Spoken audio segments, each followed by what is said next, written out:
Olá meus amigos do YouTuber, tudo bem com vocês? Aqui é o Henrique novamente.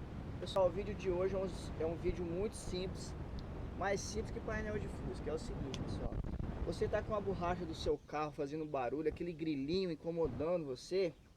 O que ocorre isso?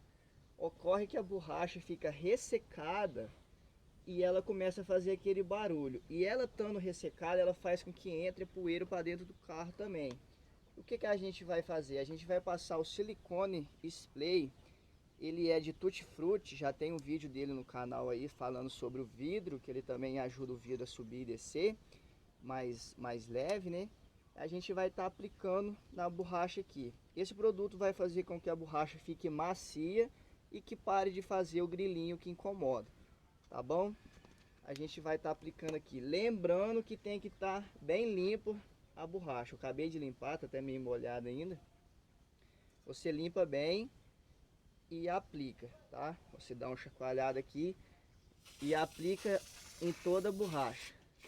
Acompanha lá o padrinho, ó, acompanha em toda a borracha, tá? Deixa agir um pouco aqui.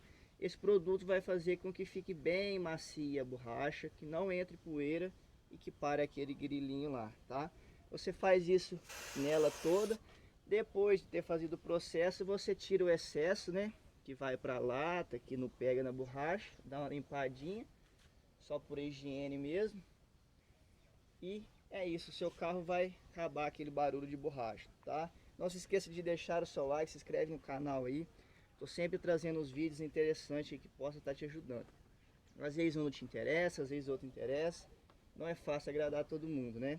Mas muito obrigado, deixe seu like, se inscreve aí e até o próximo vídeo.